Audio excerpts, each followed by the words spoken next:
Pero masaya pa rin tayo sa pagkakataon na matuto pumadyak. Over recent years, biking has grown a movement, one bound by the freedom we find at every push of the pedals. May mga enthusiasts na ginawa na itong bahagi ng kanilang fitness routine.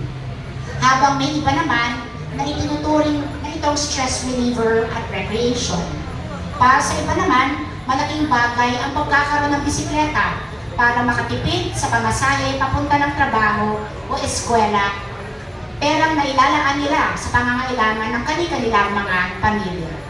Bawat isa, niyayakap ang bawat ahon o pagbaba at ang laya na makarating sa nais puntahan. We in Quezon City stand with this movement because we understand that biking is more than just a sport or a hobby.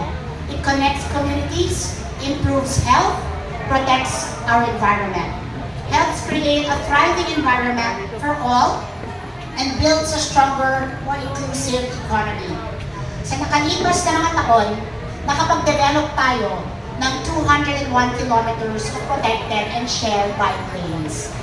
Ang mga kilometro nito ay bahagi ng mga kwento. Kwento ng estudyanteng mas ligtas na nakakabiyahe. Kwento ng trabahador na nakakapasok sa trabaho on time. Kwento ng magulang na mas maaga na nakakauwi o ng senior citizen na nakahanap ng bagong dahilan para aktibo makibahagi.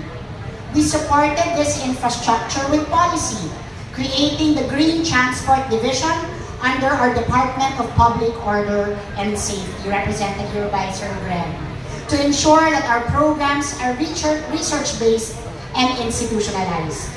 This progress took a major step forward when we passed an ordinance creating the Bicycle and Active Transport section. Through this ordinance, active mobility became a long-term commitment, guided by research, safety standards, and coordinated planning.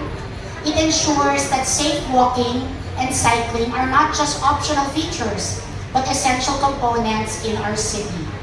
We are proud that Quezon City is now leading as an advocate for mobility.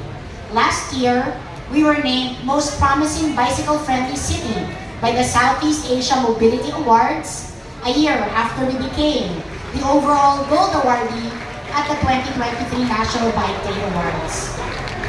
All of these successes did not happen overnight. It took vision, yes, but more importantly, our own journey toward becoming a bike-friendly city was shaped by collaboration with the national government, with the development partners, and cyclists